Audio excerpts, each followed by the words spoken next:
They did it! This time on Poll Hub, the Republicans have finally taken advantage of controlling the White House, the Senate, and the House all year to pass a big law they promised voters they would pass during the campaign. The tax bill is the biggest change to the U.S. tax code since 1987, when Cosby was the number one show and Walk Like an Egyptian was the number one song. So it's a big win for the GOP and President Trump. No? Well, we'll dig into the numbers to see. And do you say Merry Christmas or Happy Holidays? We've got new numbers showing who says what based on age and party. So let's get started.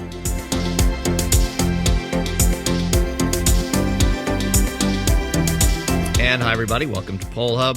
My name is J.D. Dapper. I'm the Director of Innovation here at the Marist Poll.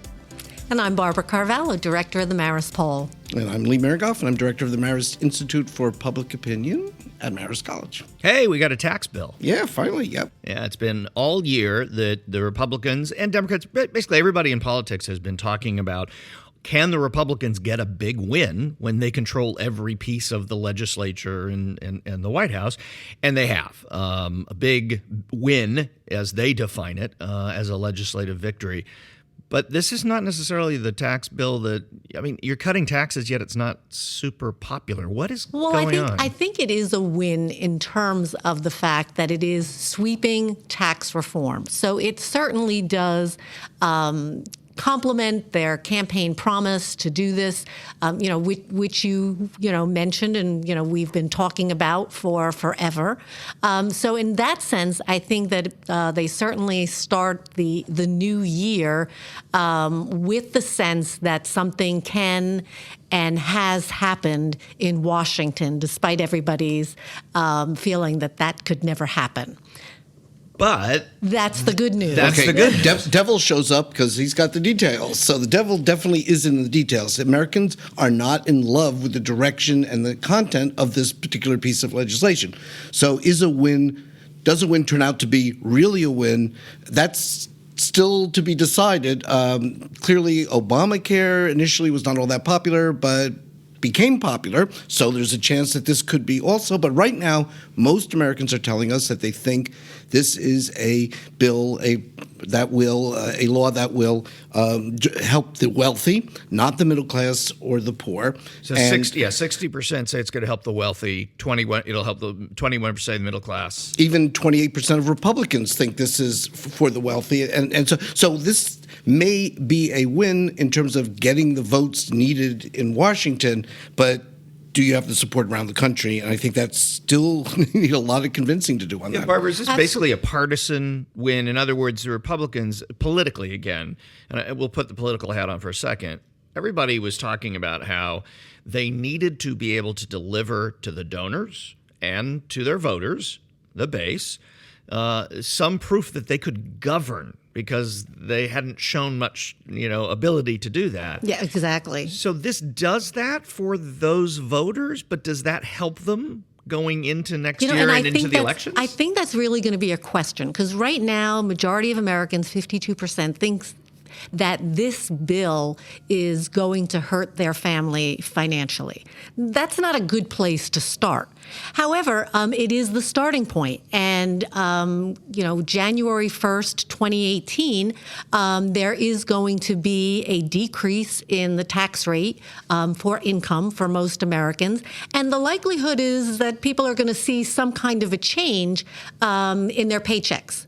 It may not be a lot. It may not be what they were expecting, but they're going to see a little nudge one way or another. It may get completely eaten up by higher health care costs or health insurance costs.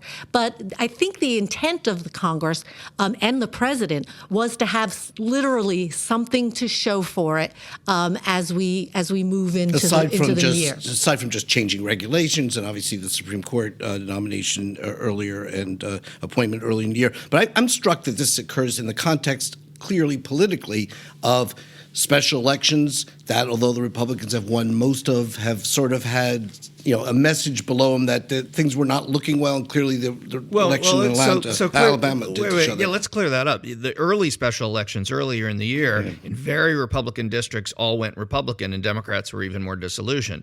Virginia, not only did the governor's race go to a Democrat, the House is now, for the first time in 17 years, that the lower house is going to be Democratic tied by one a single vote. Changes one vote that. in one district changes Right. the majority in the That House. is amazing. I think It is. That's one for political science classes. But in New Jersey, Democrats win. In Alabama, which is a Republican state, Democrats win. So what I think what you're getting at here is that given this Democratic undercurrent of, wow, there seems to be a wave forming out at sea that's going to crash down on Republicans, or Democrats will surf the wave, however you want to take it, in November. How does this play into it? Well, I think the big danger for the GOP in this bill is how it does play out during the year, because there are a lot of question marks of how this is going to affect average Americans, and most importantly, the economy. Trickle down, which is kind of an odd kind of word for people to latch onto and think is a positive, is something that really is very divisive and polarized. You don't think a trickle offsets a wave, I don't, for example, well, that could as be far one as problem. water's concerned. But the GOP can also be facing a real credibility gap, and that has to do with the deficit. If there's one place where there is agreement on this tax bill, is that it is going to impact the deficit, at least in the short term, enormously.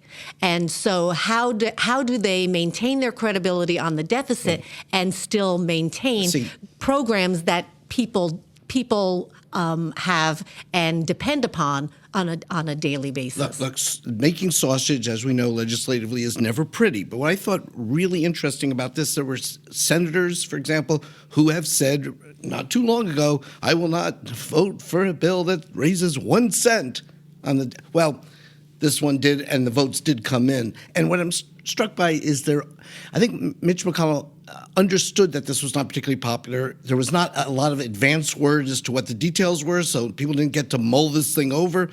Members did not hold town meetings. There weren't a lot of hearings. So this was kind of like, rush through before the holidays, before we break, let's get through it. And some senators said they hadn't even read the thing. And I thought there was a lot of oddness in this. Although, to be fair, the case of Obamacare was very similar, where Democrats acknowledged they couldn't read through the whole bill before they voted on it. It voted on a fairly, almost entirely party line basis, et cetera, et cetera. But lots of hearings on that. But we know how that worked out. Right. Politically, we know how it worked out. What strikes me about this is, in one thing that strikes me is about the messaging. And Democrats and Republicans are obviously going to message this in different ways. And who wins that messaging battle over the course of 2018? I was struck by waking up the morning of the vote, and you know what they're going to say on Fox. You know what they're going to say on MSNBC, right? I mean, the script is already in. But on the morning shows, the network morning shows, and remember, Fox and Friends and Morning Joe and MSNBC, who watches those? DC watches those, right? Hyper-partisans watch those. America watches the Today Show. America watches Good Morning America and CBS. And on those shows, Paul Ryan went on and was taken to task by journalists, by the hosts of those shows, in ways that I was surprised by how tough they were on him, calling out the question about the deficit and isn't this going to blow up the deficit? And he couldn't answer that on the 3 morning shows that Americans watch. It struck me, when I saw that, it struck me that this is going to be a messaging battle in 2018. And if Democrats can muster even a little bit of skill in that, this does not seem like a super heavy lift for them. Is that likely to be borne out, do you think, in the numbers? We're actually seeing it in the so-called generic congressional ballot questions even now, where the Democrats, by all polls, ours included, showing double-digit Democratic advantage right now. And I know we talk about individual districts, not necessarily being caught up in that, but you certainly want to be ahead by double digits is a large number and has been fairly indicative of what ultimately does happen in the midterm elections. Now, the Democrats have lots of seats to garner, and in the House, we knew that the House might be in play. With Alabama, suddenly the Senate becomes in play because that's such a narrow margin and very little room for error. But it's a long way to November. Still a long way to November, and we're going to have thousands of news cycles between now and then. Before we finish on this, Barb, Donald Trump, we actually Well, yeah, have barely mentioned I was going to actually jump in on that Okay. point too, because on the one hand, we did see that every time Congress sort of acted, the numbers did change, particularly among Republicans, but there was a nudge up in terms of their approval ratings, congressional approval ratings, and also regarding the generic question. So that will certainly be something that we're monitoring. But so I don't know how tax reform, ends up impacting, both those kinds of measures, and whether in the end, the GOP can win the messaging. But not just. This is Trump, though. Well, no. I understand that. Yeah. So that aside, what we have seen in, I think these past elections and special elections is a real anti-Trump fervor among the opposition. And I wonder, is Trump now just becoming the Hillary Clinton for his party? Wow. Could you say nothing more unpleasant for Donald Trump than that?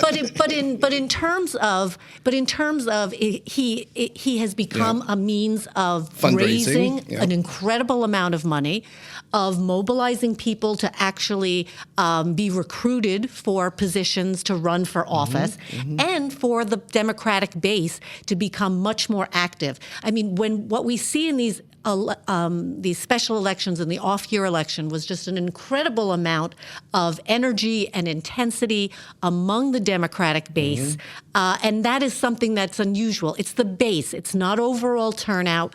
Certainly the turnout for these elections was much higher, but it was because of a particular group of voters that were turning out. And just very briefly, so how do you think that this tax reform bill impacts Trump's popularity? We've talked about this in every third podcast that we've done, because it hasn't really moved. Is there any reason to believe, based on what you guys have seen over the last year, what we've seen in these polls, the Marist polls, everybody else's polls, any reason to believe that this bill moves the needle for any lengthy period of time? Only if people think, just a win is a win regardless. If they get into the details, then, a couple days from now, we'll be on to something else. My guess is no. One of the things I've seen in the data is really people differentiating between what Congress does and what President Trump does.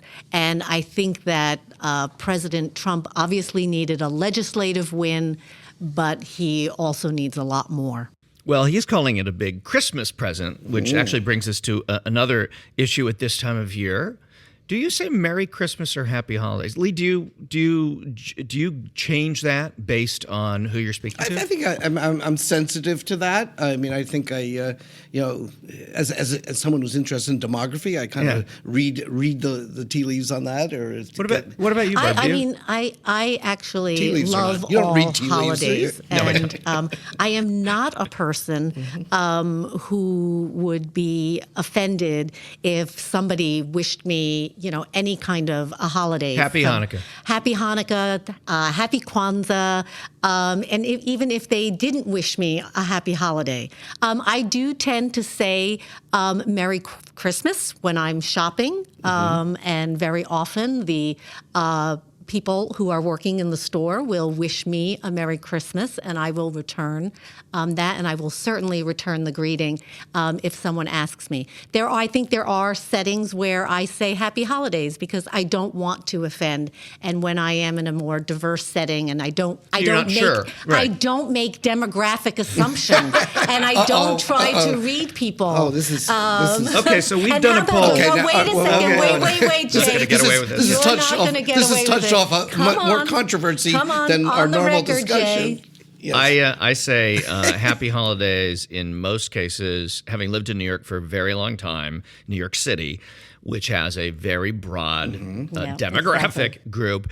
Long before the alleged war on Christmas began, I always said Happy Holidays. And that was just, also I don't come from a religious background in particular, so I don't have any of that kind of built in. Would you take offense if someone Like Barb No. wants to ride in on any presents, clearly. No, it's not just presents. I love most holidays, and I very much enjoy learning about holidays that are celebrated by other people, ethnicities, as well as religions. Yeah, so for me, invite me to a Passover Seder.